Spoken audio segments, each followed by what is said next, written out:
baro yaki ciki. Co mutumina. Maza ya baro bato. Ka sani da na ɓacewa ba wasa da giya nake ba. Oh my god. Ai giya da haka gani alheri ta. Bari in ɗayin suwalu. Kai to ya gani ba sauki.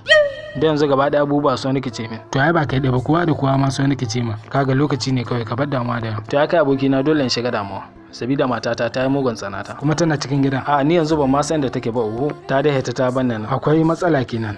To ban labari. Ai dan hada ma jiya da ni dawo da aiki ko. Ta taya min da bala'i wai sai na sake ta yanzu haka ma ta doke yaran guda biyu kuma ina matukar ji da su. Tabbaka kai dai. Ta ko ta yi da su ta kyale ni. Yau tsawon kwana 4 kenan suna can. Kai sai ka ja.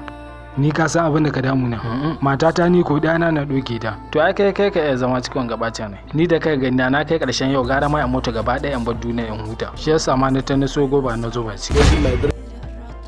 Da wallahi aboki in dai ba mutuwa ne ba ni ban jin na dawo daidai. In ka zo ba cikin ina. A'a kai haba shage kai koyi baka da wata damuwa. Ba ta kwalba ka sha ba. Kwarai ko wallahi ita na sha. To ka bar damuwa da yawa ni cikin kohi na sa. Ci gaba da lamarin. Oho wai cikin kohi kasa.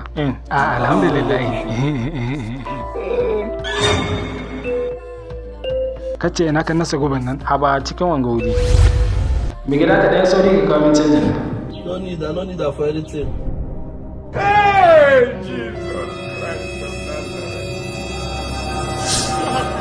You don't have future. You can never make it. Oh, sorry.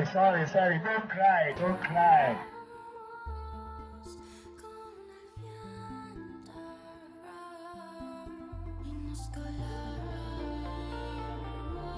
May God not allow them, let them kill you.